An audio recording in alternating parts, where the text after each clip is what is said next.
Assalamualaikum warahmatullahi wabarakatuh. Waalaikumsalam Waalaikumsalam warahmatullahi wabarakatuh. Salam damai sejahtera, Om Swastiastu, Namo Buddhaya, salam kebajikan, rahayu untuk kita semuanya.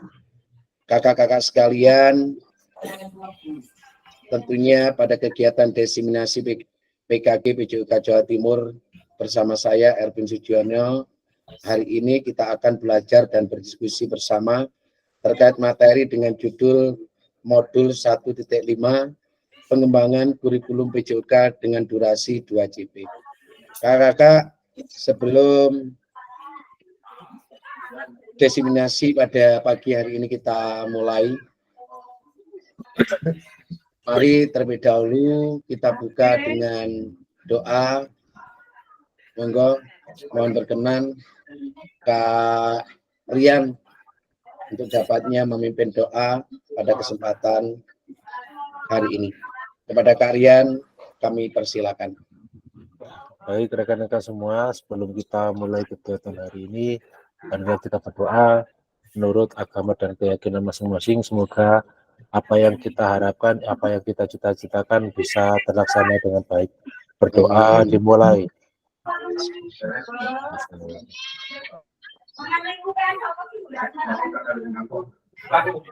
Doa selesai. Terima kasih Kak Rian yang sudah memimpin doa pada kesempatan hari ini terkait dengan kegiatan kita designasi PJUK dengan judul modul 1.5 pengembangan kurikulum PJUK dengan durasi 2 JP. Kakak-kakak yang saya hormati, bahwasanya dari kegiatan kita sudah sampai di modul 1.5 tatap maya yang ke-7 luar biasa di gelombang 1 ini. Saya juga ucapkan terima kasih pada kakak-kakak semuanya yang sudah mengikuti proses dari awal sampai saat ini dengan luar biasa sekali. Kakak-kakak yang saya hormati, tentunya izinkan saya untuk share screen dulu terkait dengan pembelajaran yang akan kita laksanakan pada kesempatan hari ini. Ucapkan selamat siang kepada Kak Didik, selamat bergabung, luar biasa. Tetap semangat Kak Didik, dan tentunya kakak-kakak yang lainnya juga mudah-mudahan masih dalam keadaan sehat walafiat. Kakak-kakak tetap semangat, tentunya bisa melaksanakan aktivitas walaupun beberapa hari ini cuaca luar biasa sekali panasnya. Nah, jadi saya aja tidur harus pakai kipas 2 ini kakak. Karena panasnya luar biasa sekali. Kakak-kakak sekalian, seperti biasanya, tentunya pada kesempatan pagi hari ini atau siang hari ini, saya lebarkan dulu untuk share screen-nya. Oke.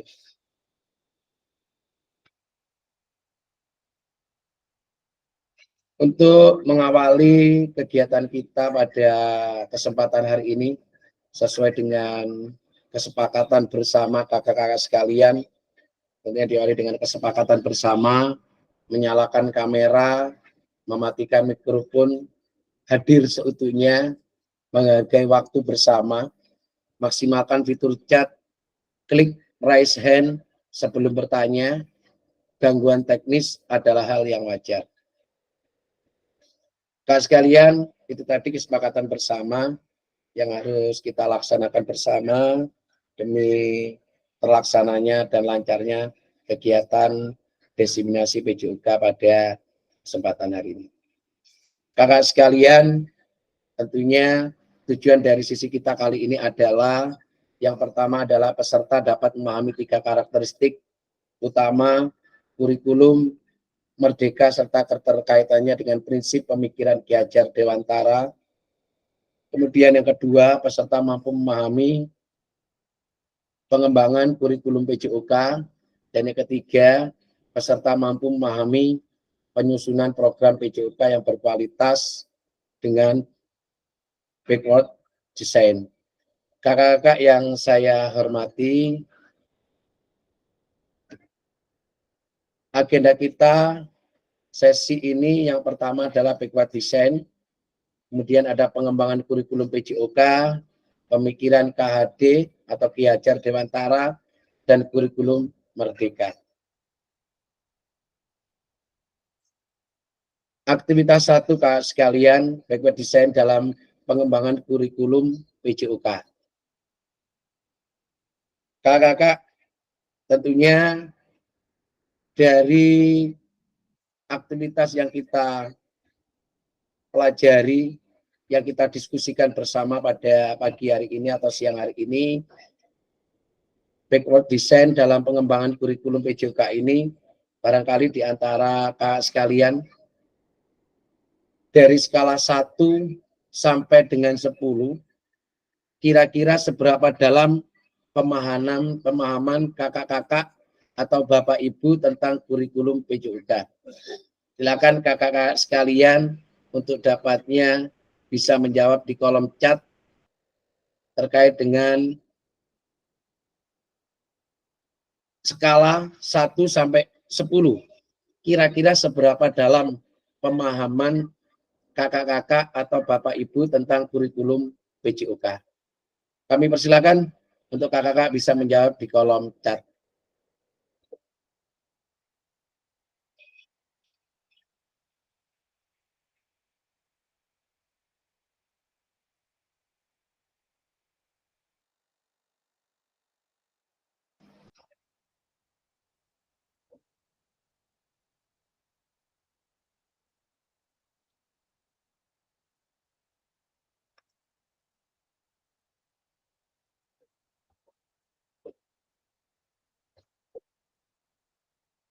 Silakan dijawab di kolom chat. Kemudian setelah ini kami silakan 3 orang secara bergantian, mungkin siapa yang siap untuk memberikan jawabannya masing-masing atau membacakan jawabnya masing-masing dengan open mic.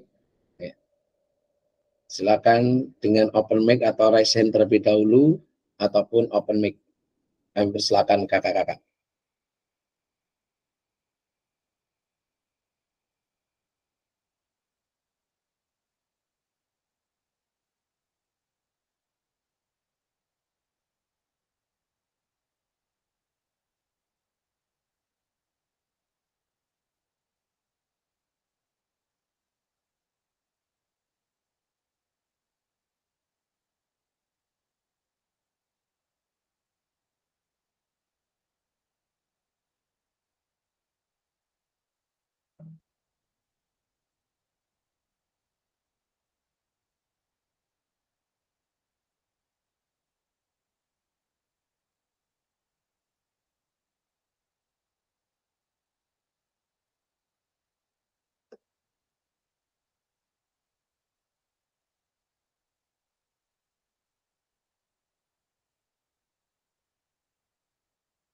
Sudah nggih? Dari skala 1 sampai 10. Kira-kira seberapa dalam pemahaman Bapak, Ibu atau kakak-kakak tentang kurikulum PJOK? Oke. Silakan Kak Rukun, bisa disampaikan berapa? 8. 8. Terima kasih Kak Rukun, 8. Jadi lihat di situ. Bapak nih. Ini kita normal jadi ya apa nih?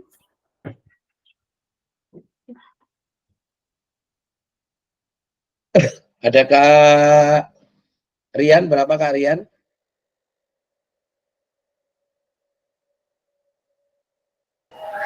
Saya 7, Kak. Dari 7, pengetahuan Kak saya. Rian. Oke, terima kasih Kak Rian. Juga ada Kak Beni. 7 karena masih tahap awal. Oke. Nanti setelah mengikuti mungkin bisa naik. Oke, siap. Ada Kak Selvia. Saya 7, Kak. Kak Selvia 7. Kak Handoko. Kalau saya 7, Kak, karena saya masih menimba ilmu dari jenengan, dari senior-senior. Kak Handoko 7. Terima kasih Kak Handoko. Kak Juan. Sama Pak. Tadi yang Sama 7. Bapak Ibu nggih. 7 Nggih. Pak. Ada Kak Imam? Mungkin sama Kak sama teman-teman. Saya 7. skalanya 7 karena masih tahap 7. belajar Kak. Terima Oke, kasih. terima kasih. Baik, ada Kak Gunawan?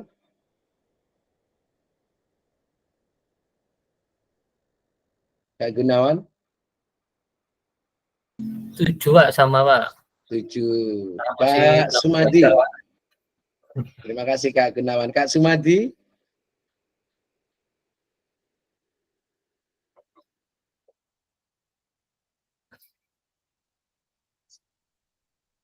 Ada Kak Kukuh? Sama Kak, nomor 7. Sama 7. Terima kasih kakak-kakak. Dari skala yang sudah kakak-kakak sampaikan, rata-rata standar 7 terkait dengan skala pemahaman tentang kurikulum PJOK. Kakak sekalian, setelah kita memberikan pertimbangan skala pada diri kita masing-masing terkait dengan tentang kurikulum PJOK, bahwasanya rata-rata dari kakak-kakak sekalian dengan skala 7. Kakak-kakak sekalian, apa tujuan dari adanya pelajaran PJOK di sekolah? Silakan kakak-kakak untuk dapatnya menjawab di kolom chat. Apa tujuan dari adanya pelajaran PJOK di sekolah? Jadi jawaban ini sesuai dengan jawabannya kakak-kakak masing-masing terkait dengan tujuan dari adanya pelajaran PJOK yang ada di sekolah. Kami persilakan 3 menit kakak-kakak bisa menjawab terkait dengan tujuan dari adanya pelajaran PJOK di sekolah.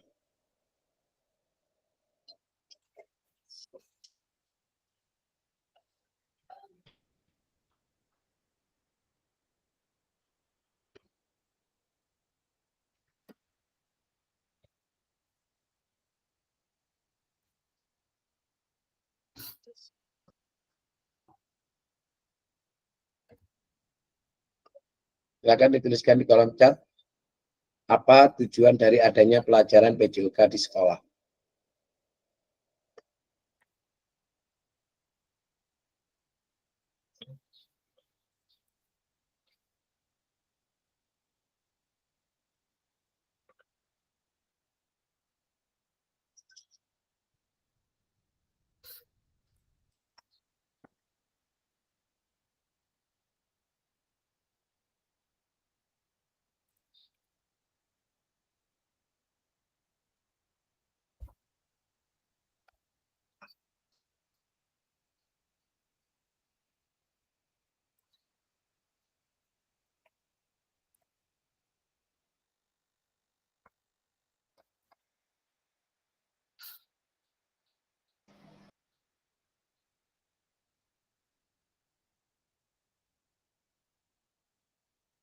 Ada Kak Beni Irmanto sudah menjawab, Kak Selvia, terima kasih.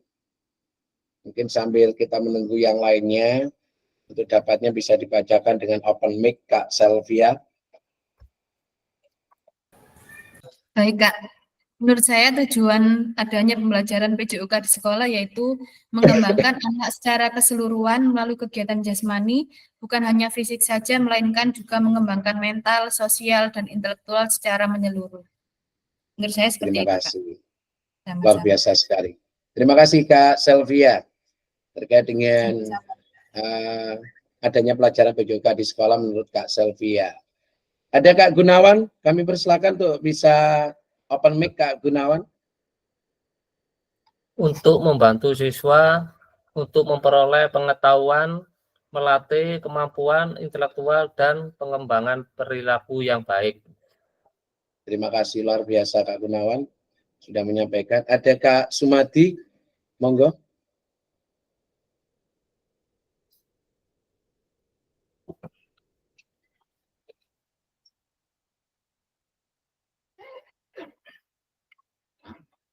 Kak Sumadi.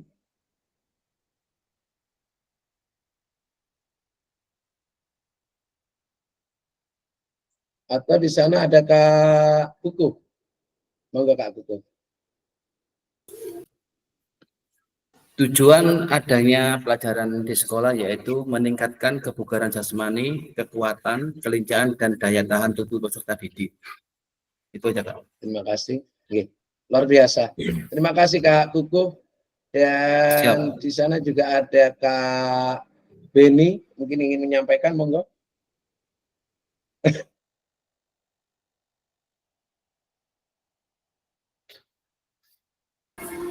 Ya, ya Kak. Ya.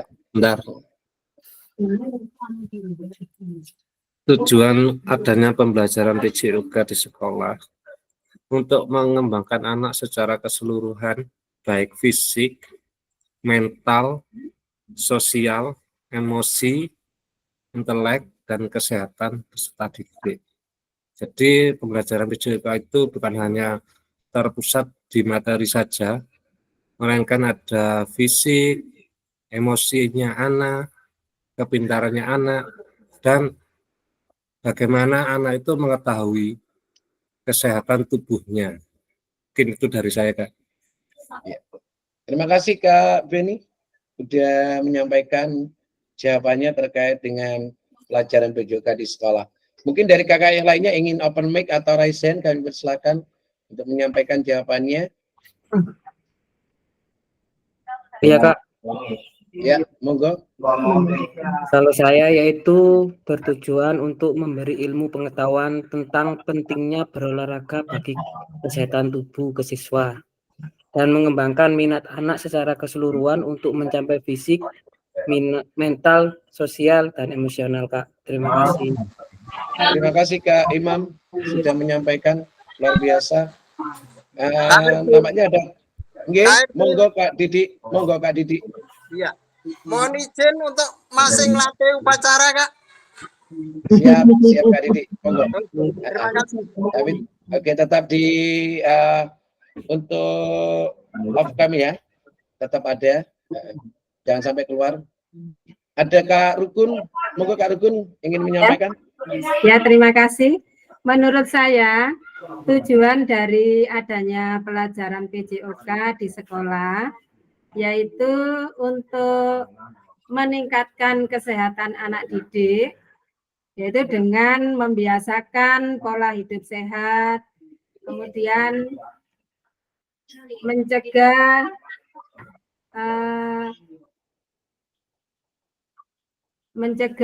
untuk terjadinya penyakit pada anak didik, kemudian menjaga kebugaran tubuh anak didik. Demikian jawaban dari saya, Kak. Terima kasih. Terima kasih Kak Rukun, luar biasa sekali. Ada Kak Sumati, kami persilakan Kak Sumati yang raise hand. Ya. Jadi kalau menurut saya itu Pak, dengan adanya pembelajaran PJOK di sekolah itu adalah sebagai penyeimbang. Maksudnya penyeimbang itu anak-anak itu selama mungkin 1 minggu atau 5 hari itu berada di kelas, dengan adanya PJOK itu anak-anak bisa berolahraga sehingga badannya menjadi sehat dan semangat. Karena mungkin terlalu jenuh di kelas sehingga bisa menyehatkan ke anak-anak Pak untuk pelajaran PJOK-nya. Jadi sebagai penyeimbang dari pelajaran-pelajaran lain. Insya Allah seperti itu dari saya, Kak. Terima kasih Kak Sumati yang juga sudah menyampaikan jawabannya terkait dengan pelajaran PJOK yang ada di sekolah. Luar biasa sekali. Baik kakak sekalian, dari beberapa jawaban terkait pelajaran PJOK di sekolah dari kakak-kakak, berbagai konteks jawaban yang sudah kakak sampaikan luar biasa sekali, dan itu sesuai dengan apa yang dilaksanakan ataupun sesuai dengan apa yang ada pada pemikiran kakak sekalian terkait dengan pelajaran PJOK di sekolah. Kakak-kakak, terkait dengan apa tujuan dari adanya pelajaran PJOK di sekolah tadi sudah kakak-kakak sampaikan. Dan selanjutnya, menurut capaian pembelajaran PJOK, Kurikulum Merdeka 2024, pendidikan jasmani kesehatan, Pendidikan Jasmani Kesehatan dan Olahraga atau PJOK bertujuan sebagai pembelajaran bagi peserta didik dalam yang pertama atau satu, mengembangkan, menerapkan, dan mengevaluasi keterampilan, konsep, strategi, gerak yang akan menjadi disposisi untuk berpartisipasi dalam berbagai aktivitas jasmani dengan penuh kepercayaan diri, kompetensi, dan kreativitas. Yang kedua, kakak-kakak sekalian, membantu dan memberi dukungan mereka dalam memilih gaya hidup sehat dan aktif secara jasmani. Yang ketiga, membangun dan menerapkan keterampilan sosial dan emosional melalui konteks pembelajaran yang menekankan nilai-nilai fair play, kerja, tim, dan inklusivitas. Dan juga menanamkan apresiasi dan mengembangkan sikap positif untuk aktif secara jasmani sepanjang hayat sebagai upaya peningkatan keseluruhan kualitas hidup. Jadi kayak sekalian, menurut CP atau capaian pembelajaran PJOK Kurikulum Merdeka 2024, apa yang saya sampaikan tadi tentunya dapat menjadikan kita bersama bahasanya pembelajaran PJOK di lembaga kita itu berbagai macam keterkaitannya ataupun keuntungannya, keperluannya, bahkan pembelajaran PJOK ini sangatlah penting bagi lembaga ataupun sekolah. Kakak sekalian, mari berdiskusi sesuai pertanyaan pada slide berikut. Silakan tulis di kolom chat atau raise hand untuk menyampaikan pendapat Bapak, Ibu, atau kakak-kakak sekalian. Terlepas dari kurikulum apapun, apakah selama ini Bapak Ibu sudah memahami dengan baik tujuan mata pelajaran dan menjadikannya sebagai acuan?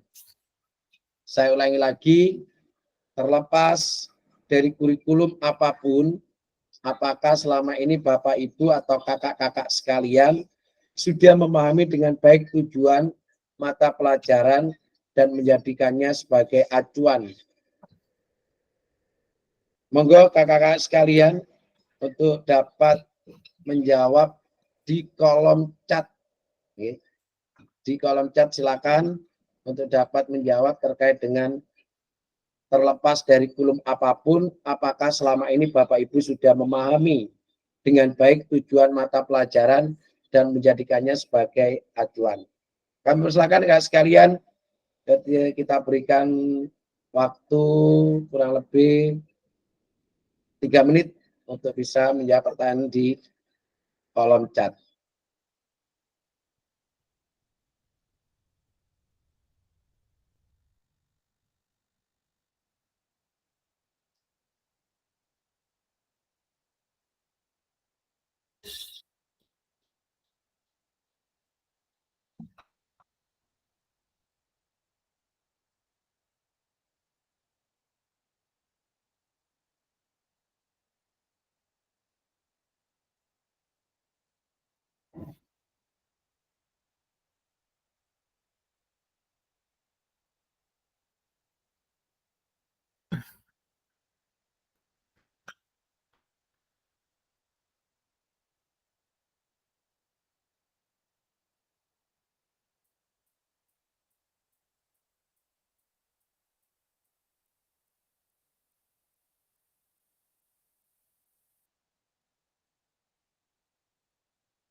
Baik kakak sekalian, mungkin di antara kakak-kakak yang open mic ataupun resen kami persilakan terkait dengan terlepas dari kurikulum apapun, apakah selama ini Bapak Ibu atau kakak-kakak sekalian sudah memahami dengan baik tujuan mata pelajaran dan menjadikannya sebagai acuan.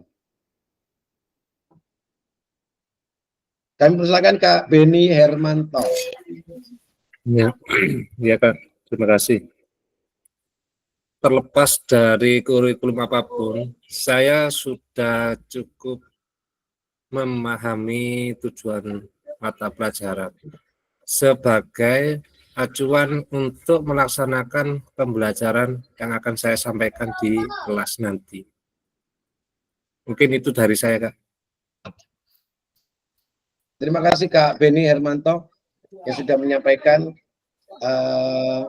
jawabannya terkait dengan terlepas dari kurikulum apapun.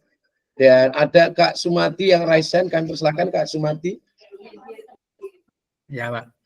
Kak, menurut saya itu selama ini saya sudah berusaha untuk memahami dengan baik tujuan mata pelajaran PJOK di sekolah, Pak, sebagai acuan. Namun masih kurang sempurna dan perlu banyak belajar lagi karena untuk lebih memahami lagi ya perlu banyak belajar. Ya. Berarti belajar sepanjang hayat istilahnya seperti itu. Sesuai dengan tujuan dari kurikulum itu sendiri. Itu Kak menurut saya. Terima kasih Kak Sumati. Tadi Kak Sumati yang sudah menyampaikan jawabannya. Ada Kak Juan, kami persilakan yang raisen. Terima kasih Pak. Okay. Menurut saya pemahaman tentang tujuan pembelajaran itu sudah kita pahami sebagai guru PJOK. Dikarenakan setiap mata pelajaran kita terlebih dahulu melihat rencana pembelajaran Pak atau RPP, di mana di sana sudah mencakup tujuan pembelajaran sebagai acuan dari hasil pembelajaran. Seperti itu Pak. Terima kasih Kak Juan yang juga sudah menyampaikan pendapatnya terkait dengan terlepas dari kurikulum apapun, apakah selama ini kakak-kakak sekalian atau Bapak Ibu sudah memahami dengan baik tujuan mata pelajaran. Terima kasih Kak Juan yang sudah menyampaikan jawaban ataupun pendapatnya terkait dengan kurikulum apapun. Mungkin ada yang lainnya yang masih ingin raisen ataupun open mic? Ada Kak Imam? Iya Kak, menurut saya alhamdulillah sudah memahami kurikulum dengan baik. Meskipun masih banyak kekurangan yang ada pada diri saya sendiri yang perlu ditingkatkan, yang menjadikan acuan saya Kak. Itu aja Kak. Itu nih. Terima kasih Kak Imam sudah menyampaikan jawabannya juga. Kakak sekalian, memahami tujuan mata pelajaran dan menjadikannya sebagai acuan adalah penting bagi guru karena kurikulum memiliki peran yang sangat besar dalam pendidikan. Bagi saya seperti itu dan tidak lepas dari jawaban kakak sekalian, tidak jauh beda dan bisa kita padukan terkait dengan kurikulum apapun yang selama ini sudah kita pahami. Kemudian kakak sekalian, dari kurikulum itu juga kita harus tahu terkait dengan tujuan, fungsi, dan pentingnya. Tentunya dari kakak sekalian, terkait dengan kurikulum yang ada, tujuan, fungsi, dan pentingnya, saya rasa kakak sudah paham. Mungkin terkait dengan kurikulum yang saat ini kita gunakan, ataupun saat ini kita laksanakan, kita jalankan, yang tentunya kakak sekalian lebih memahami, dan saat ini kakak-kakak saya rasa sudah begitu memahami dengan baik tujuan dari mata pelajaran dan menjadikannya sebagai acuan. Kakak sekalian, tadi Kak Imam ya, terlepas dari kurikulum tadi, kita lanjut dalam konteks kurikulum merdeka, apakah tujuan-tujuan ini bisa dicapai? Dalam konteks kurikulum merdeka, apakah tujuan-tujuan ini bisa dicapai? Kami persilakan untuk kakak-kakak untuk dapatnya bisa menjawab di kolom chat juga terkait dengan pertanyaan dalam konteks kurikulum merdeka, apakah tujuan-tujuan ini bisa dicapai? Kami persilakan kakak untuk kita berikan waktu lagi 3 menit untuk dapatnya menjawab di kolom chat.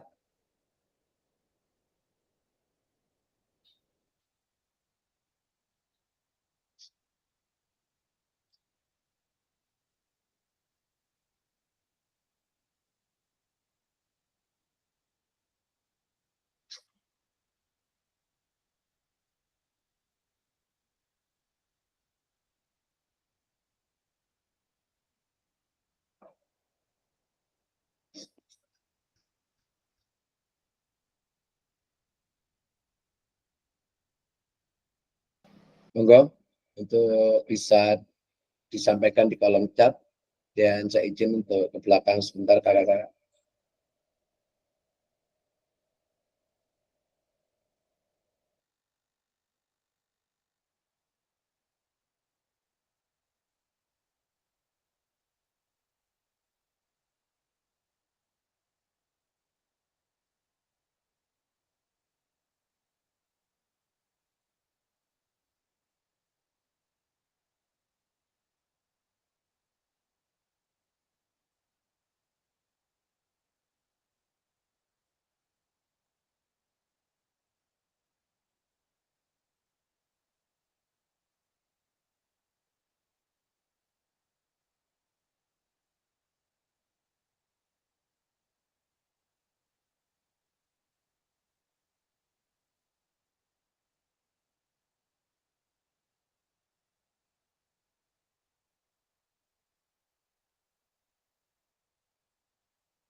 Baik kakak-kakak, dalam konteks kurikulum merdeka, apakah tujuan-tujuan ini bisa dicapai? Monggo untuk yang ingin raise hand ataupun open mic untuk bisa langsung. Kami silakan, ada Kak Selvia. Baik Kak, menurut saya selama ini alhamdulillah sudah bisa tercapai tujuan-tujuannya, meskipun dengan tantangan kurikulum yang mungkin sedikit lebih rumit daripada kurikulum sebelumnya. Karena pengalaman saya sendiri untuk kurikulum merdeka ini memang dalam aspek penilaiannya ataupun pembelajarannya itu memang sedikit lebih rumit daripada K13 kemarin. Seperti itu Kak. Terima kasih Kak Selvia.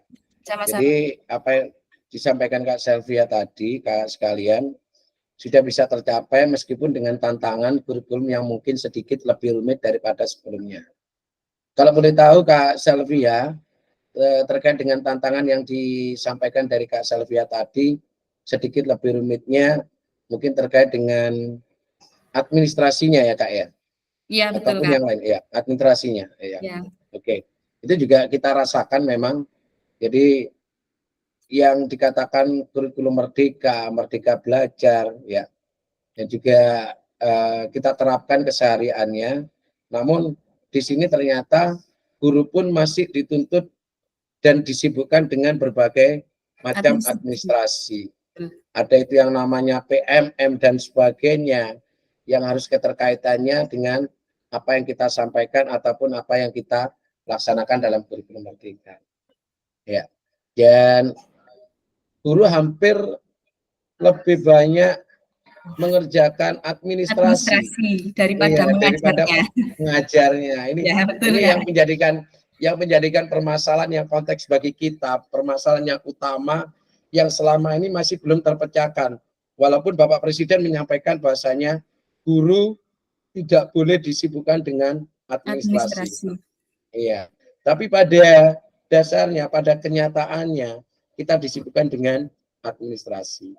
Terima kasih Kak Sylvia yang sudah menyampaikan jawabannya, yang juga sangat sama sekali ataupun pandangannya sama dengan saya. Monggo Kak Sumadi yang sudah raise hand untuk bisa menyampaikan. Jadi kalau menurut saya ya tadi yang dipaparkan oleh Kak Sylvia juga bagus dan kenyataannya memang seperti itu. Tapi kalau menurut saya itu juga kurikulum merdeka itu bisa tercapai tujuan-tujuan tersebut jika kita memang mau bersungguh-sungguh untuk menerapkan dalam pembelajaran kita dan juga kita mau belajar lagi dari mungkin kurikulum yang terdahulu itu sebagai acuan, dan sekarang kan mungkin ya agak berbeda itu ya dengan sekarang, karena kalau dulu itu ya mungkin sumber pembelajaran itu mungkin yang banyak itu dari guru, tapi kalau sekarang itu dari banyak sumber termasuk berpusat pada peserta didik di kurikulum merdeka seperti ini. Tadi guru itu hanya sebagai fasilitator, jadi yang bergerak bekerja atau yang sebagai objeknya atau subjeknya adalah peserta didik. Kalau seperti itu dari saya, Kak. Terima kasih. Terima kasih Kak Sumadi, luar biasa sekali jawabannya. Jadi konteks ataupun permasalahan yang ada dalam lembaga ini sangat berbeda-beda, dan kemampuan dari Kak sekalian terkait dengan apa tujuan-tujuan dari kurikulum merdeka itu. Kak sekalian, bahwasanya tujuan-tujuan dari kurikulum merdeka itu kalau menurut saya juga, ini menurut pendapat saya memang belajar bisa tercapai apabila pembelajarannya ini holistik atau kontekstual. Artinya kurikulum merdeka bertujuan untuk membuat pembelajaran siswa lebih bermakna dan bermanfaat, bukan hanya sekedar menghafal materi.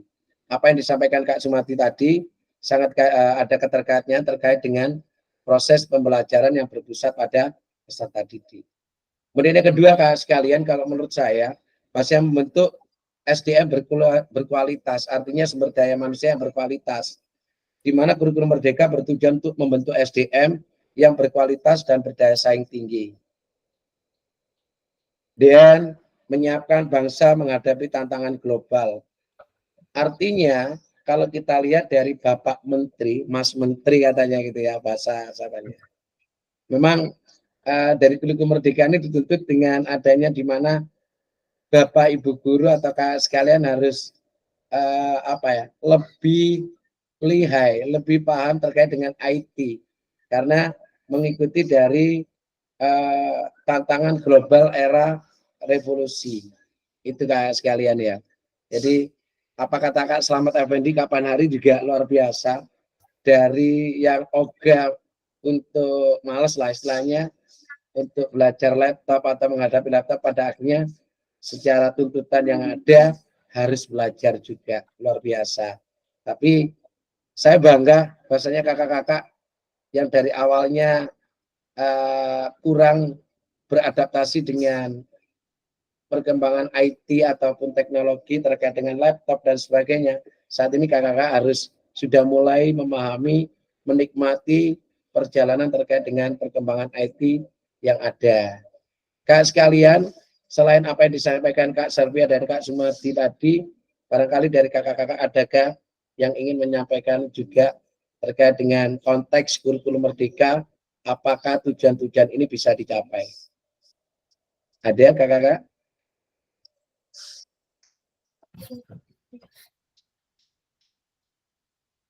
Cukup ya?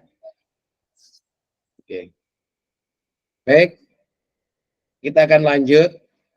Memahami tujuan umum penting sebagai acuan untuk memahami muara akhir pembelajaran. Untuk mencapai tujuan umum ini, pemerintah sudah menurunkan ke dalam CP atau capaian pembelajaran dan mempersilakan guru atau satuan pendidikan untuk menurunkannya lagi ke dalam TP, tujuan pembelajaran. CP dan mempersilakan guru atau satuan pendidikan untuk menurunkan lagi ke dalam TP atau tujuan pembelajaran. Kak sekalian, bagaimana memastikan agar pengajaran yang kita lakukan benar-benar menyasar tujuan pembelajaran. Karena seringkali pengajaran langsung fokus pada materi atau aktivitas apa yang harus dilakukan murid. Jadi kakak-kakak sekalian, ya, perlu kita pahami dan kita perkuat kembali bahasanya tujuan pembelajaran, rencanakan materi dan metode pengajaran, penilaian formatif, libatkan siswa, evaluasi hasil pembelajaran, refleksi dan perbaikan, serta konteks dan relevansi. Jadi, aktivitas apa yang harus dilakukan murid, aktivitas apa yang harus benar-benar menyasar pada tujuan pembelajaran.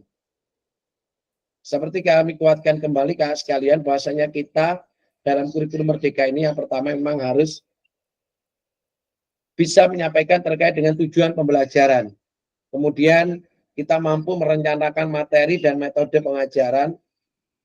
Yang ketiga, kita perlu melakukan penilaian formatif. Yang keempat, kita perlu melibatkan siswa. Yang kelima, evaluasi hasil pembelajaran. Yang keenam, refleksi dan perbaikan. Dan yang ketujuh adalah konteks dan relevansi. Itu kakak sekalian. Dari proses Big What Design dalam pengembangan kurikulum secara umum melalui 3 tahap di bawah ini. Yang pertama, mengidentifikasi capaian pembelajaran. Yang kedua, menentukan metode penilaian. Dan yang ketiga, merencanakan pengalaman belajar dan strategi pembelajaran. Kakak-kakak sekalian, dari proses Big What Design ini, menurut kakak-kakak sekalian, apa yang kakak-kakak ketahui tentang Big What Design ini? Adakah yang ingin open mic? Monggo untuk bisa disampaikan. Saya coba untuk menyampaikan pertanyaan kepada kakak sekalian atau kalimat natif. Apa yang kakak-kakak ketahui tentang Big What Design ini?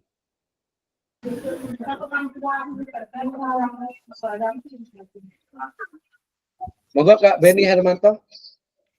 Ya, backward design itu adalah bagaimana guru merencanakan perancangan kurikulum perancangan RPP atau modul dengan cara mundur, Kak. Berarti mundur dulu. Ya. Ya, itu mungkin itu dari saya, Kak. Terima kasih. Itu ya dari Kak Beni. Terima kasih Kak Beni. Mungkin dari kakak-kakak yang lainnya monggo.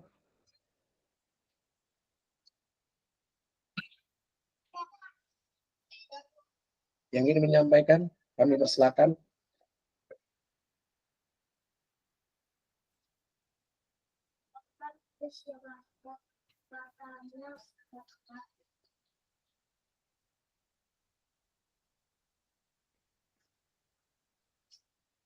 Ada kakak-kakak?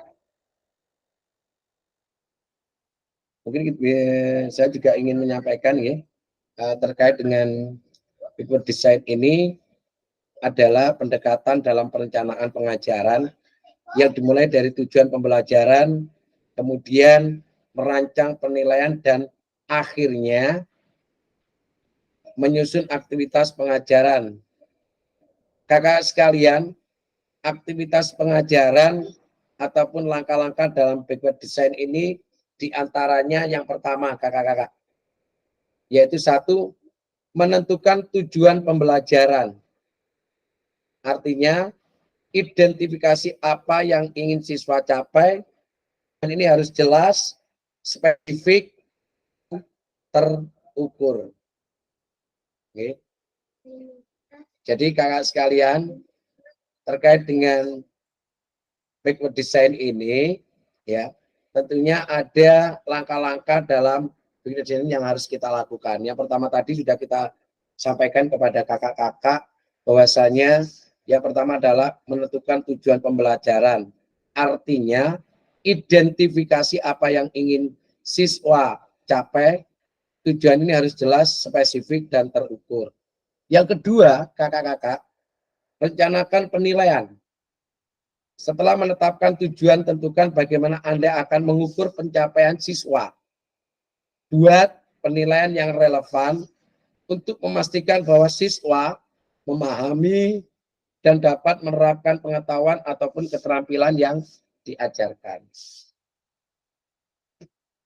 Kemudian yang ketiga, kakak-kakak, dari backward design ini perlu adanya rancangan aktivitas pembelajaran, kakak-kakak sekalian. Sesuaikan aktivitas pengajaran dan pengalaman belajar agar mendukung tujuan dan penilaian yang telah ditentukan. Pilih metode yang mendorong keterlibatan siswa dan memungkinkan mereka untuk memahami materi dengan baik. Itu kakak sekalian. Jadi yang keempat adalah revisi dan refleksi. Jangan lupa revisi dan refleksi. Setelah pengajaran, evaluasi efektivitasnya. Mungkin dari kakak lainnya ada yang ingin menyampaikan selain apa yang saya sampaikan tadi, mungkin ada pendapat yang lainnya. Kak Beni tadi sudah menyampaikan pendapatnya. Saya juga sudah menguatkan pendapatnya Kak Beni tadi terkait dengan backward design ini, sehingga kakak sekalian untuk lebih dapat memahami terkait dengan langkah-langkah backward design ini. Yang pertama tadi ada menentukan tujuan pembelajaran, merencanakan penilaian, kemudian merancang aktivitas pembelajaran, dan yang terakhir tadi ada revisi dan refleksi. Kakak-kakak sekalian, setelah proses backward design ini, mungkin backward design ini merupakan proses sistematis yang memastikan kesesuaian kurikulum dengan capaian pembelajaran yang diinginkan. Backward design ini juga pada akhirnya membantu guru menyelaraskan antara tujuan, langkah pembelajaran, dan penilaiannya. Sekali lagi, pesan kuncinya kakak-kakak sekalian, backward design ini merupakan proses sistematis yang memastikan kesesuaian kurikulum dengan capaian pembelajaran yang diinginkan. Backward design ini juga pada akhirnya membantu guru menyelaraskan antara tujuan, langkah pembelajaran, dan penilaiannya. Kakak sekalian, kita memasuki pada aktivitas yang kedua, penyusunan program PJOK. Penyusunan program PJOK. Manakah yang benar definisi di bawah ini, kakak-kakak? Kurikulum merupakan seperangkat aktivitas untuk menguasai keterampilan. Buku teks peserta didik dapat dikatakan adalah suatu kurikulum.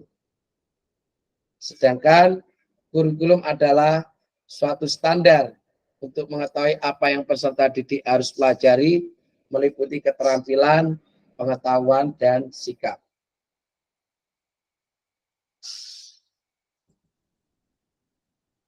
Kakak-kakak, tentunya dari ketiga pertanyaan ini, yang benar menurut kakak-kakak sekalian yang mana?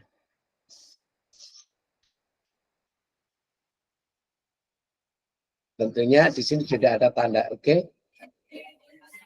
Ada Kak Sumadi. Menurut saya itu yang benar itu yang paling bawah itu, Pak. Kurikulum adalah suatu standar untuk mengetahui apa yang peserta didik harus pelajari, meliputi keterampilan, pengetahuan, dan sikap. Oke, terima kasih Kak Sumadi. Kak Sumadi. Oke, luar biasa. Terima kasih Kak Sumadi. Benar kakak sekalian apa yang disampaikan Kak Sumadi. bahwasanya kurikulum adalah suatu standar untuk mengetahui apa yang peserta didik harus pelajari, meliputi keterampilan, pengetahuan, dan sikap. Itu adalah definisi yang benar, kakak-kakak sekalian. Kita lanjut.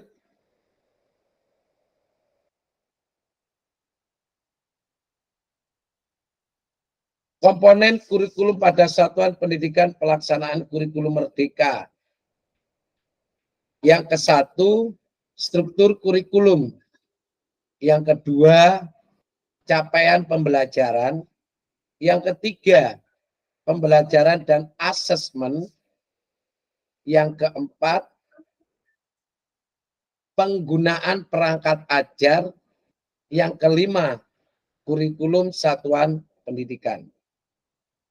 Komponen kurikulum satuan pendidikan dikembangkan dan digunakan di satuan pendidikan terdiri dari karakteristik satuan pendidikan, visi, misi, dan tujuan satuan pendidikan, pengorganisasian pembelajaran, dan perencanaan pembelajaran.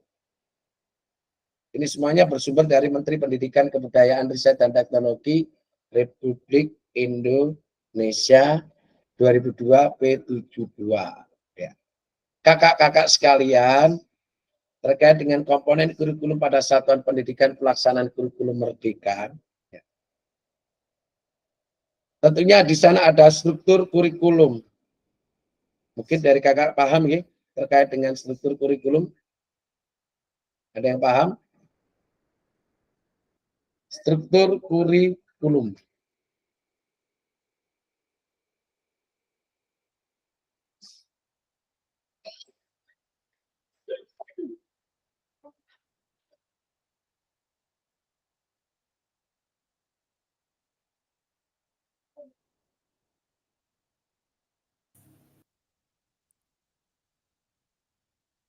Monggo Kak Kukuh. Struktur kurikulum yaitu kerangka Kak. Atau rancangan umum atau rancangan tentang umum. bagaimana sebuah program pembelajaran disusun. Oke. Jadi sebuah rancangan atau komponen ya Kak ya, tentang elemen kurikulum yang menyangkut mata pelajaran atau bidang studi yang akan diajarkan. Oke. Terima kasih Kak Kukuh. Kak Kukuh. Siap. Oke. Mungkin dari kakak yang lainnya ingin menambah?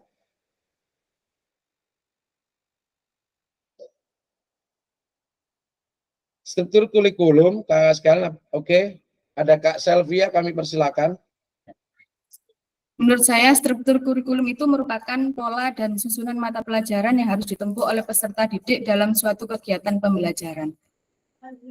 Oke. Terima kasih Kak Selvia, luar biasa.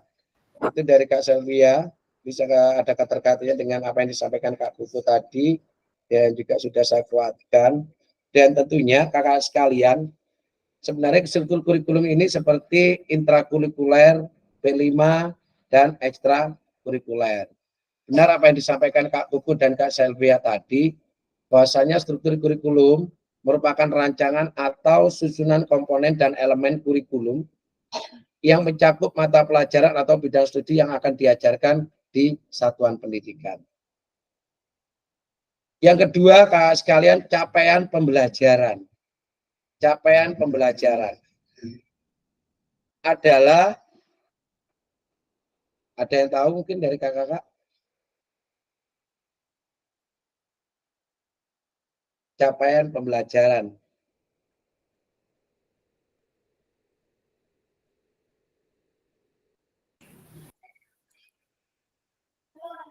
Kami silakan Kak Kuku kembali. Capaian pembelajaran adalah suatu pernyataan yang menjelaskan tentang apa yang diharapkan, diketahui, dipahami, dan dapat dilakukan oleh seorang peserta setelah menyelesaikan suatu proses pembelajaran. Itu aja. Terima kasih Kak Kuku. Jadi capaian pembelajaran apa yang disampaikan Kak Kuku tadi, mungkin dari yang lainnya. Jadi hasil yang diharapkan. Oke Kak Beni Hermanto, kami silakan Kak. Ya, mungkin dari kurikulum tahun 2013 atau kurikulum yang terdahulu capaian pembelajaran ini termasuk kompetensi dasar yang dirancang untuk menguatkan pembelajaran terhadap pengembangan kompetensi. Intinya itu sama, antara cuma berbeda nama saja, KD dan CT. Mungkin itu, Kak. Intinya sama kompetensi. Oke. Terima kasih Kak Beni. Bentar, Kak Beni. Monggo ada Kak Sumadi, kami persilakan. Kalau menurut saya itu Pak, kalau capaian pembelajaran itu adalah suatu ungkapan tujuan pendidikan yang merupakan suatu pernyataan tentang apa yang diharapkan, diketahui, dipahami, dan dapat dikerjakan oleh peserta didik setelah menyelesaikan suatu periode belajar. Jadi suatu pernyataan, ya, pernyataan tentang ungkapan tujuan pembelajaran pendidikan tersebut. Itu menurut saya. Gitu ya. Oke, terima kasih Kak Sumati. Benar dari Kak Buku tadi, benar dari Kak Beni dan Kak Sumati yang terakhir, bahwasanya capaian pembelajaran adalah hasil yang diharapkan. Intinya hasil yang diharapkan dari proses pendidikan menggambarkan apa yang harus dikuasai siswa atau peserta didik setelah mengikuti suatu proses pembelajaran. Itu nggih Kak Sumati nggih. Jadi suatu apa ya? Apa yang harus dikuasai dari peserta didik, hasilnya setelah mengikuti proses pembelajaran tadi. Dan tentunya Kak sekalian, dari capaian pembelajaran itu kemudian ada yang namanya pembelajaran dan asesmen. Ya.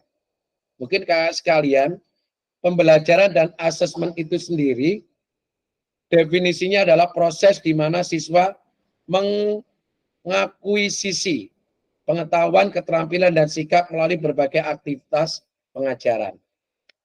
Kemudian, kakak-kakak sekalian, pendekatan konstruktivis, ya, pendekatan konstruktivis adalah siswa membangun pemahaman mereka sendiri melalui pengalaman. Ya. Melalui pengalaman. Ini dalam konteks pembelajaran dan asesmen. Kolaboratif, artinya siswa menggunakan, ya, siswa belajar bersama dalam kelompok untuk saling berbagi ide dan perspektif. Ya, artinya siswa belajar bersama, berkelompok. Ya. Kemudian berbasis proyek kakak-kakak. Artinya ini menggunakan proyek nyata untuk menerapkan pembelajaran dalam konteks yang relevan.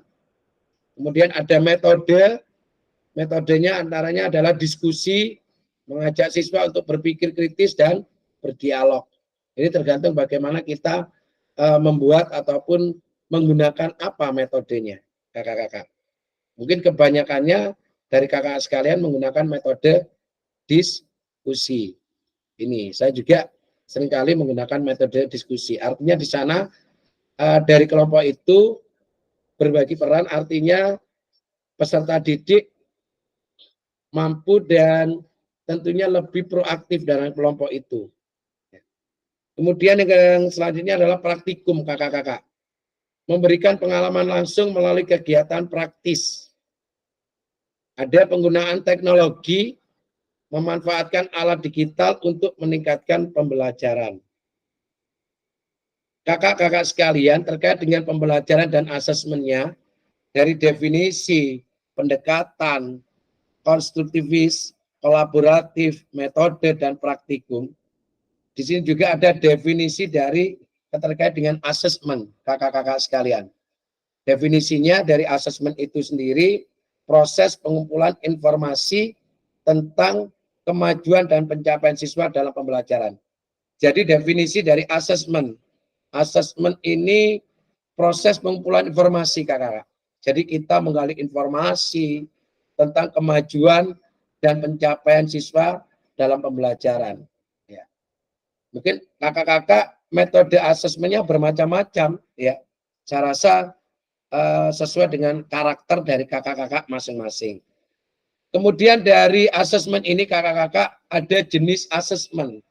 Yang pertama asesmen formatif. Asesmen formatif ini dilakukan selama proses pembelajaran untuk memberikan umpan balik dan mendukung perbaikan. Kemudian asesmen sumatif. Ada asesmen formatif, ada asesmen sumatif yang artinya dilakukan di akhir periode pembelajaran untuk mengevaluasi pencapaian peserta didik atau siswa. Saya ulangi kakak-kakak sekalian, ada asesmen formatif dilakukan selama proses pembelajaran, ada asesmen sumatif ya, dilakukan di akhir periode pembelajaran untuk mengevaluasi pencapaian siswa. Kemudian kakak sekalian ada asesmen diri. Artinya siswa mengevaluasi diri pemahaman, mengevaluasi sendiri pemahaman dan keterampilan mereka.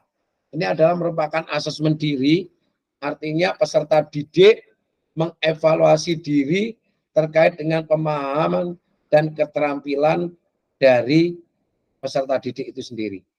Ini adalah asesmen diri. Kakak-kakak sekalian, apa saja alat-alat asesmen itu? Bisa dari ujian ya, dan kuis ya. Mengukur pemahaman konsep ya. Jadi ujian dan kuis ini mengukur pemahaman konsep. Kemudian proyek kakak-kakak, dari alat-alat asesmen kan ada ujian dan kuis, kemudian ada proyek, menilai penerapan pengetahuan dalam konteks nyata. Ini adalah proyek. Saya ulangi, proyek ini adalah menilai penerapan pengetahuan dalam konteks nyata. Kemudian ada portofolio kakak-kakak. Artinya mengumpulkan karya siswa untuk menunjukkan perkembangan dan pencapaian. Ini keterkaitan dengan pembelajaran dan asesmen. Yang terakhir kakak-kakak sekalian, tentunya kita perlu adanya penggunaan perangkat ajar. Saya rasa sendiri kakak sudah paham apa aja perangkat ajar itu. Kemudian yang terakhir adalah kurikulum satuan pendidikan. Mungkin kemarin kita pakai yang namanya KOSP yang sekarang berganti dengan KOSP. Ya. Kurikulum operasional satuan pendidikan. Ini tugasnya kepala sekolah menyusun KOSP itu sendiri. Oke. Tapi pada intinya kalau kita lihat operator yang mengerjakan, hanya beberapa kepala sekolah yang mengerjakan, tapi pada intinya kebanyakannya adalah operator yang mengerjakan. Kakak-kakak dari komponen kurikulum pada satuan pendidikan pelaksanaan kurikulum merdeka, adakah yang ingin kakak-kakak sampaikan terkait dengan komponen kurikulum ini? Ada kakak-kakak yang ingin disampaikan?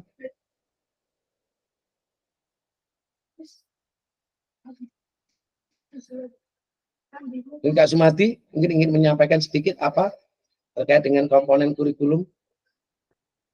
Ada struktur kurikulum, capaian pembelajaran dan asesmen, penggunaan perangkat ajar dan kurikulum satuan pendidikan.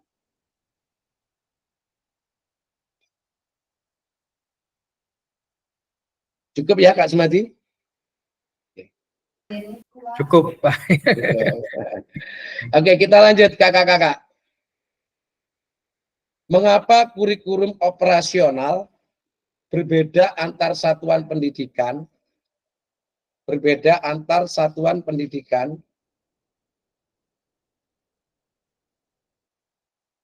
Agar bermakna, kurikulum operasional satuan pendidikan dikembangkan sesuai dengan konteks dan kebutuhan peserta didik dan satuan pendidikan. Ini bisa menjadi kabar gembira. Bapak dan Ibu dapat menyusun program yang relevan dengan kultur gerak di mana peserta didik tinggal. Kembali kami sampaikan kakak-kakak, mengapa kurikulum operasional berbeda antar satuan pendidikan. Artinya, agar bermakna, kurikulum operasional satuan pendidikan dikembangkan sesuai dengan konteks dan kebutuhan peserta didik dan satuan pendidikannya. Ini bisa menjadi kabar gembira Bapak dan Ibu atau kakak-kakak dapat menyusun program yang relevan dengan kultur gerak di mana peserta didik tinggal. Mari berbagi cerita pada saat Bapak Ibu menyusun kurikulum Merdeka. Bapak Ibu sekalian, tadi kita mari berbagi cerita. Bagaimana Bapak Ibu selama ini merancang program PJOK sebagai bagian dari pengembangan kurikulum mata pelajaran PJOK. Bapak Ibu sekalian, di sini saya akan mengirimkan Google Doc kepada kakak sekalian terkait kita berbagi cerita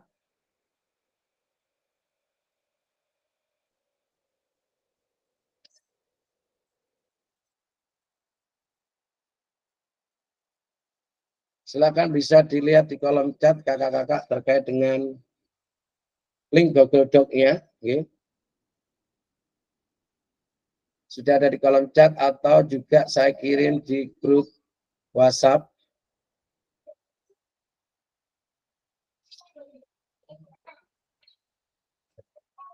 Monggo kakak sekalian.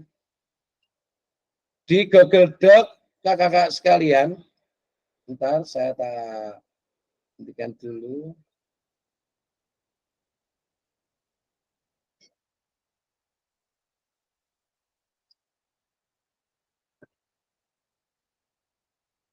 Di situ tidak ada namanya kakak-kakak sekalian, ya.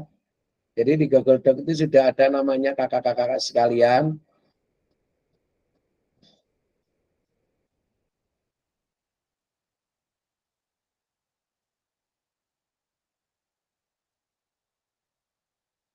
Jangan lupa untuk disalin dulu, nggih.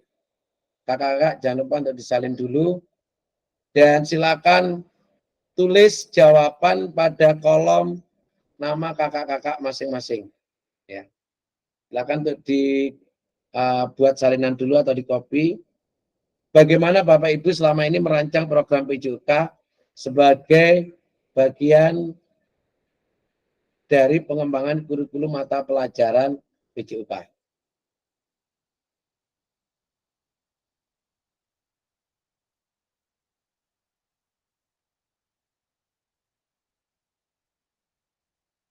Monggo kakak sekalian. Ada Kak Pak Nirmanto, silakan dijawab di kolomnya masing-masing. Nanti satu persatu untuk dapatnya bisa menyampaikan terkait dengan hasil Google Doc-nya kakak sekalian.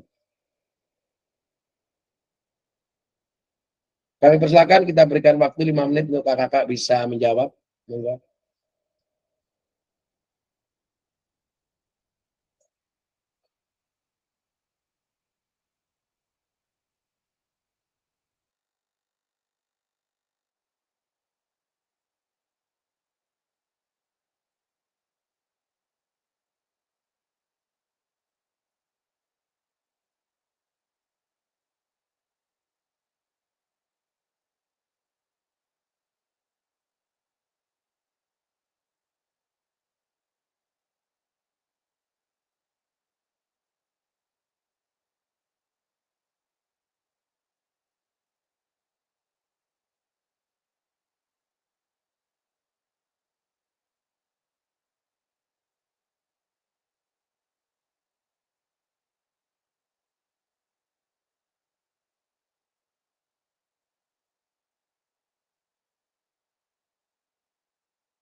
Nah, masalahnya tidak ada KRP di situ.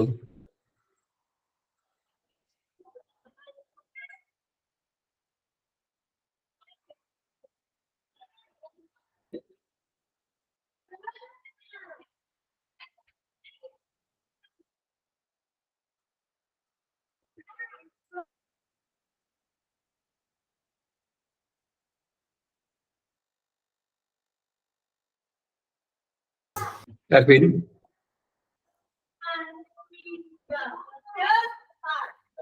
tidak ada suaranya, Kak. Sore Pak Didi, Pak. Oh, Sama ya, ya. ganti dewe paling iso paling Pak Andakun.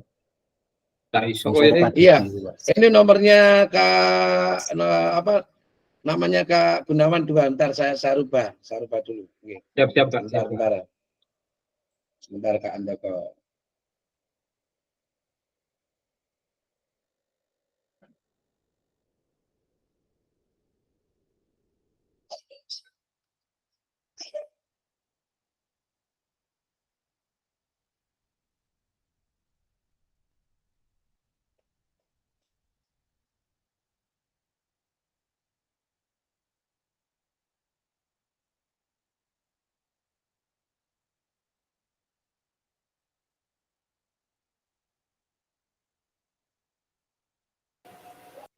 Mohon maaf Kak Erwin, laptopnya Iya. agak lemot. Ini buka nggak bisa untuk Iya, enggak apa-apa. di linknya Enggak itu. apa-apa. Pelan-pelan aja, Kak. Ini saya ganti pakai mouse ini ya.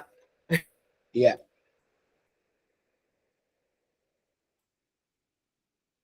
Monggo untuk pertanyaan yang selanjutnya silakan menyesuaikan diisi namanya dan sesuai dengan nomor urutnya yang di atas ya kakak-kakak ini.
Kak Erwin, mohon maaf ya, saya ganti laptop dulu ya Kak. Soalnya ini nggak Oke, bisa. oke. Nggak apa-apa Kak Fendi. Silakan. Laptopnya terlalu lemot. Iya. Monggo.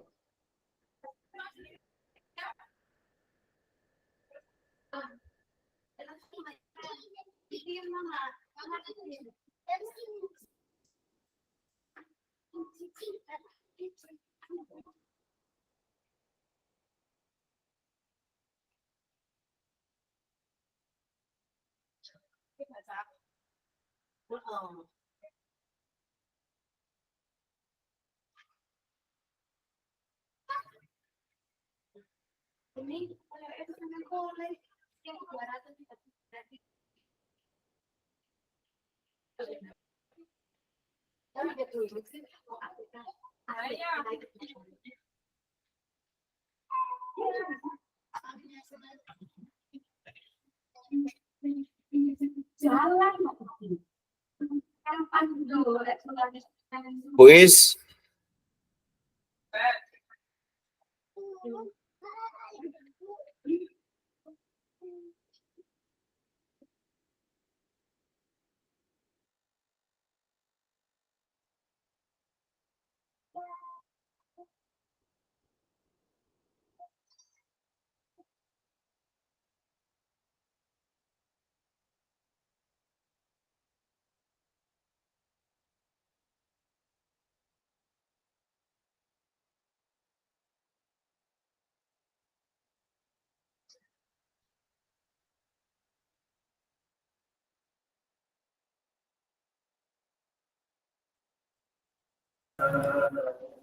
Pak Rian serius ya sih.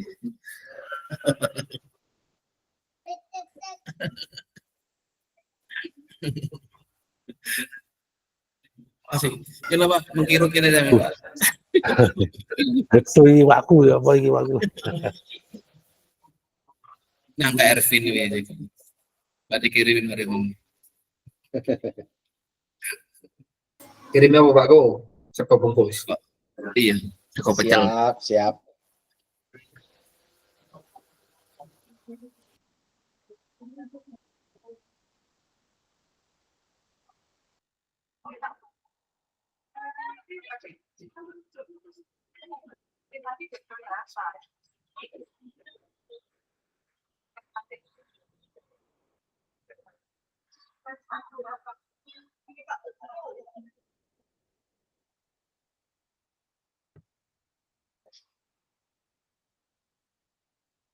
Masa sekolahnya tidak mau?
Bagaimana kakak-kakak? Sudah?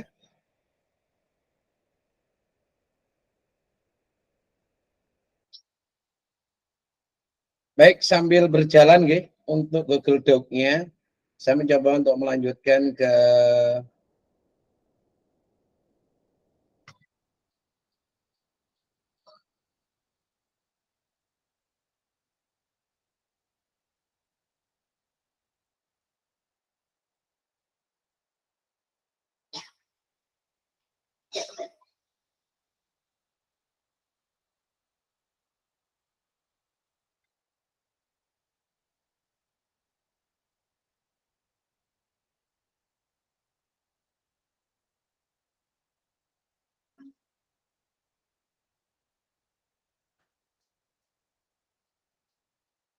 kakak-kakak sekalian, sambil kakak-kakak mengerjakan yang ada di Google Doc-nya, ya, tentunya kita lanjutkan kembali terkait dengan 6 faktor yang mempengaruhi pengembangan program PJOK kakak-kakak. Okay.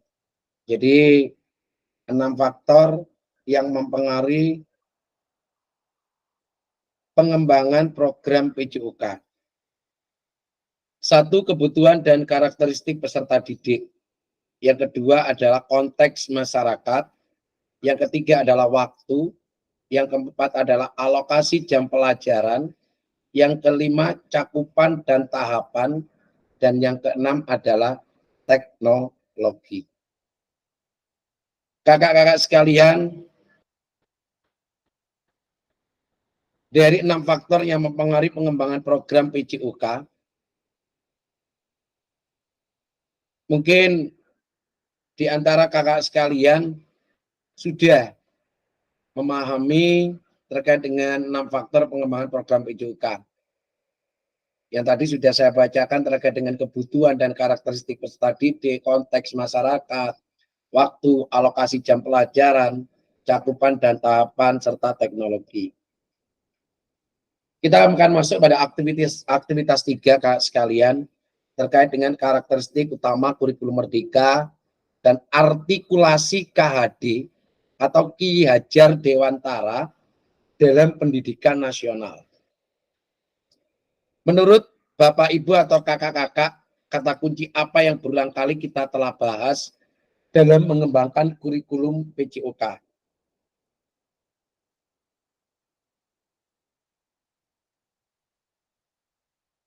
Ya. Saya rutin dulu. Apa yang telah kita bahas merupakan karakteristik.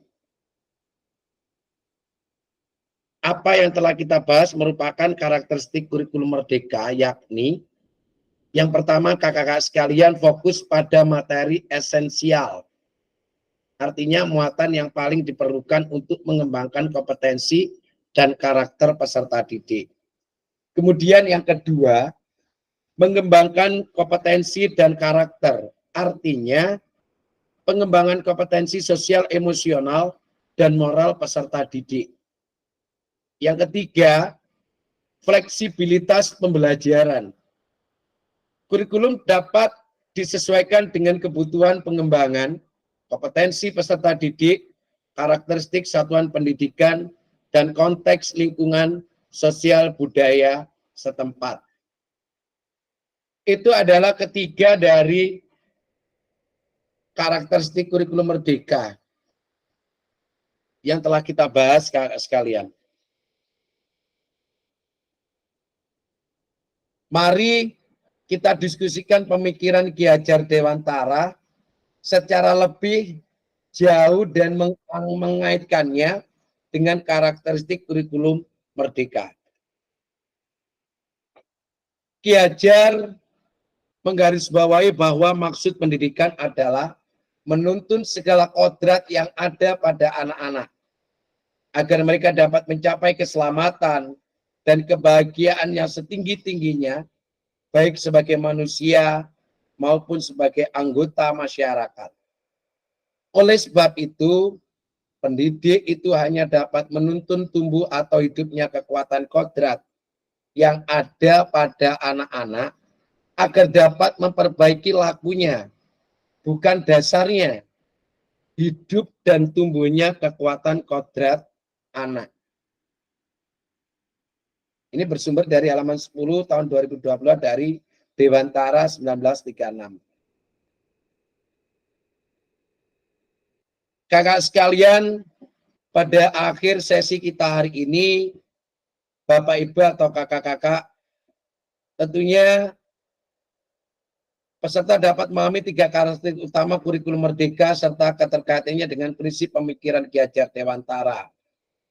Peserta mampu memahami pengembangan kurikulum PJOK, peserta mampu memahami penyusunan program PJOK yang berkualitas backward design. Kakak sekalian, dari akhir sesi ini, yang perlu dipahami dari kakak sekalian adalah 3 karakteristik apa yang saya sampaikan tadi. 3 karakteristik kurikulum merdeka itu yang perlu kita pahami kakak-kakak.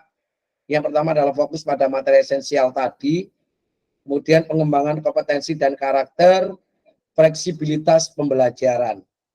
Saya rasa di situ kakak-kakak sudah memahami terkait dengan 3 karakteristik kurikulum merdeka, yaitu fokus pada materi esensi, ya, pengembangan kompetensi dan karakter, fleksibilitas pembelajaran. Kakak-kakak yang saya hormati, kakak-kakak yang saya banggakan, dari apa yang kita laksanakan dari sesi kita hari ini, perlu diketahui bahwasanya kakak-kakak harus mampu memahami 3 karakteristik utama kurikulum merdeka, serta keterkaitannya dengan prinsip pemikiran Ki Hajar Dewantara.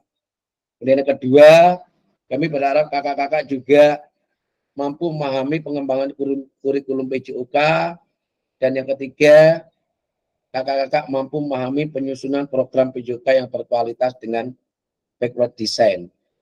Kakak sekalian, tentunya dari tatap maya kita yang ke-7 ini, perlu diingat kepada kakak sekalian, kami mengingatkan kembali bahwa nanti kita akan ada jadwal tatap muka, ya, jadwal tatap muka untuk gelombang 1 ini bertempat di SMP Negeri 1 Tempe, kakak-kakak.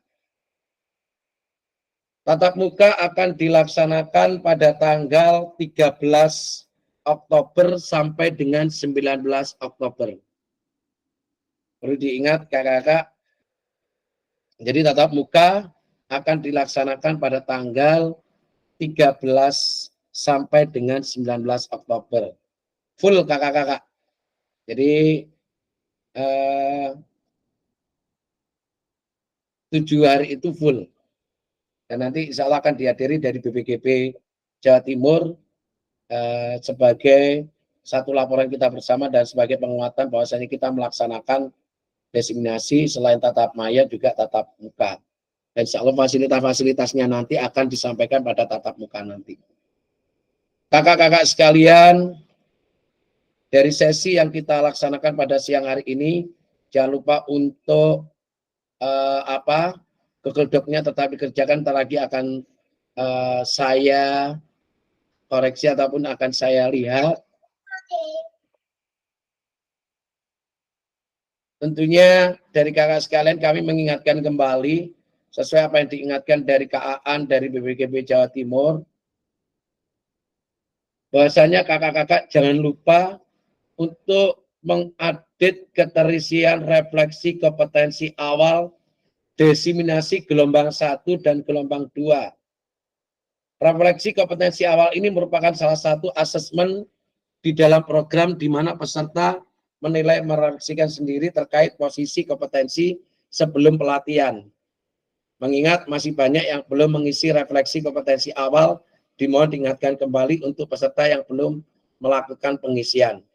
Pengisian kuesioner ini akan diperpanjang hingga 30 September 2024, baik untuk diseminasi gelombang 1 dan gelombang 2. Untuk kuesioner dapat diakses melalui LMS diseminasi.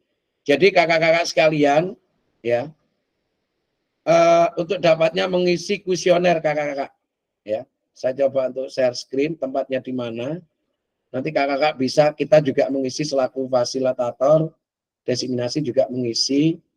Ya, kuesioner punya kakak-kakak di sini ada tulisannya, tidak salah ada di atas ini punya kakak-kakak. Ada tulisannya kuesioner, ya. Ada tulisannya kuesioner di LMS-nya kakak-kakak. Silakan diklik, silakan isi di sana. Oke.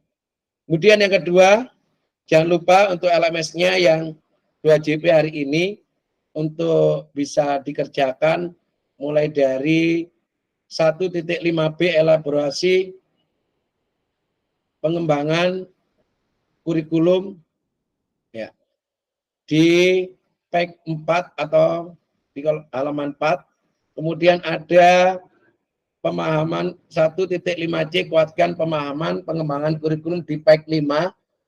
Dan yang terakhir ada 1.5D refleksi pengembangan kurikulum. Ini untuk dapatnya dikerjakan kakak sekalian. Jangan lupa due date-nya sampai besok pukul 23.00. Terkait hal itu semuanya nanti akan kita sampaikan kepada saudara ketua kelas, nanti bisa berkomunikasi kakak sekalian untuk dapatnya bisa memenuhi terkait dengan tugas-tugas yang sudah kita sampaikan atau kita ingatkan kepada kakak yang ada di LMS-nya. Kakak sekalian, terkait dengan beberapa hal tadi, sekali lagi kami mengingatkan kepada kakak-kakak, mohon untuk kuesioner, untuk diisi, kita sudah diingatkan, jangan lupa untuk diisi, kemudian LMS-nya, mohon nanti bisa berkomunikasi dengan Kak Netram selaku ketua kelas, ya, ataupun nanti juga lewat Kak Juan nanti, atau Kak Puku, akan saya sampaikan nanti lewat beliau bertiga biar saling mengingatkan, mohon dibantu untuk Kak Didik, Kak Rukun, dan juga Kak Gunawan untuk dapatnya dibantu. Okay. Biar kita semuanya bisa berjalan sesuai apa yang kita harapkan bersama.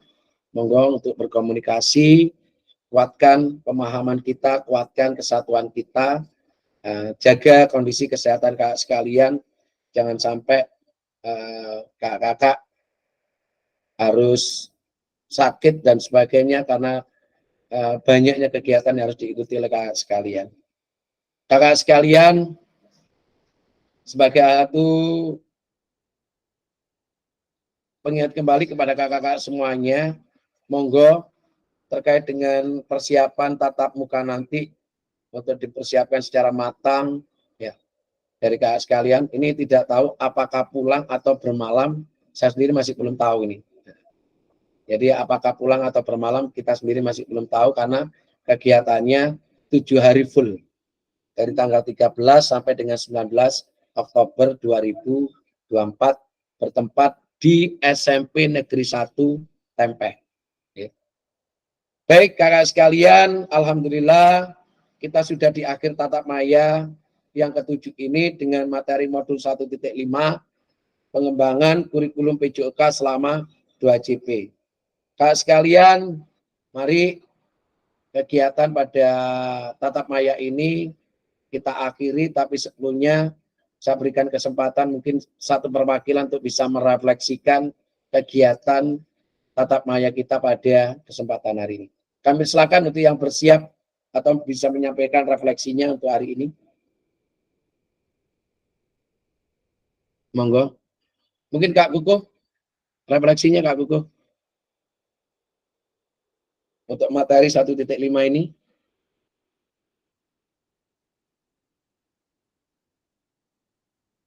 Monggo.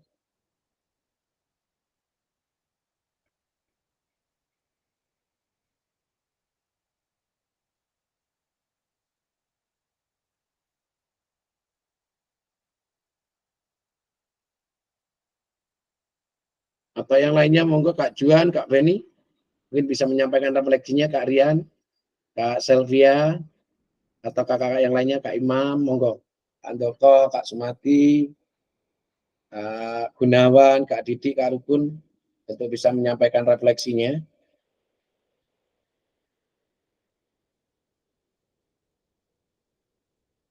Siap, Kak Kukuh? Belum. Kak Selvi, Kak Selvia, Monggo, sedikit aja refleksinya untuk hari ini.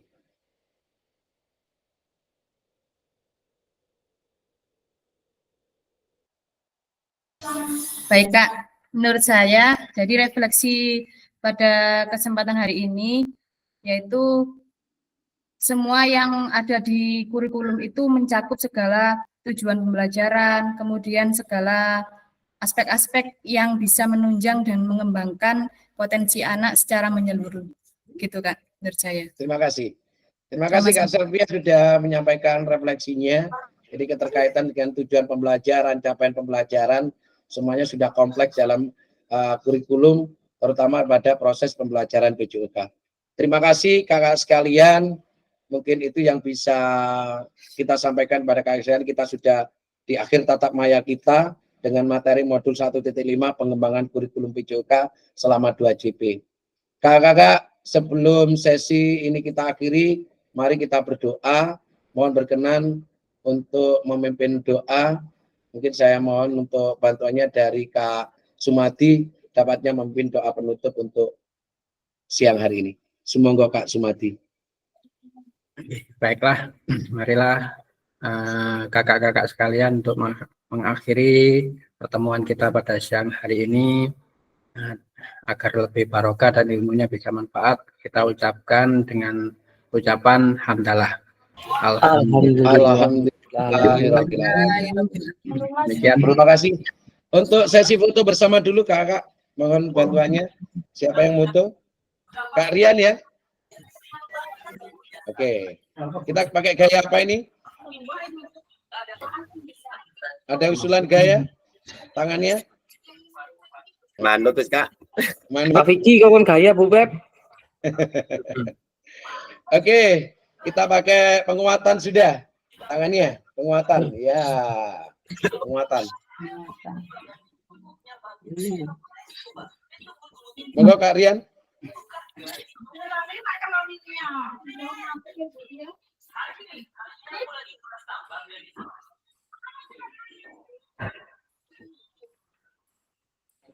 Nanti Pak Rian kok menang. Suwe Pak Rian, salah kesel.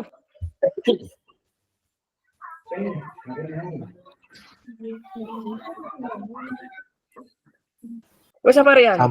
Sudah. Bu Pepi tak Terima rengek kasih Bu Pepi. Kak Rian, terima kasih kakak-kakak semuanya.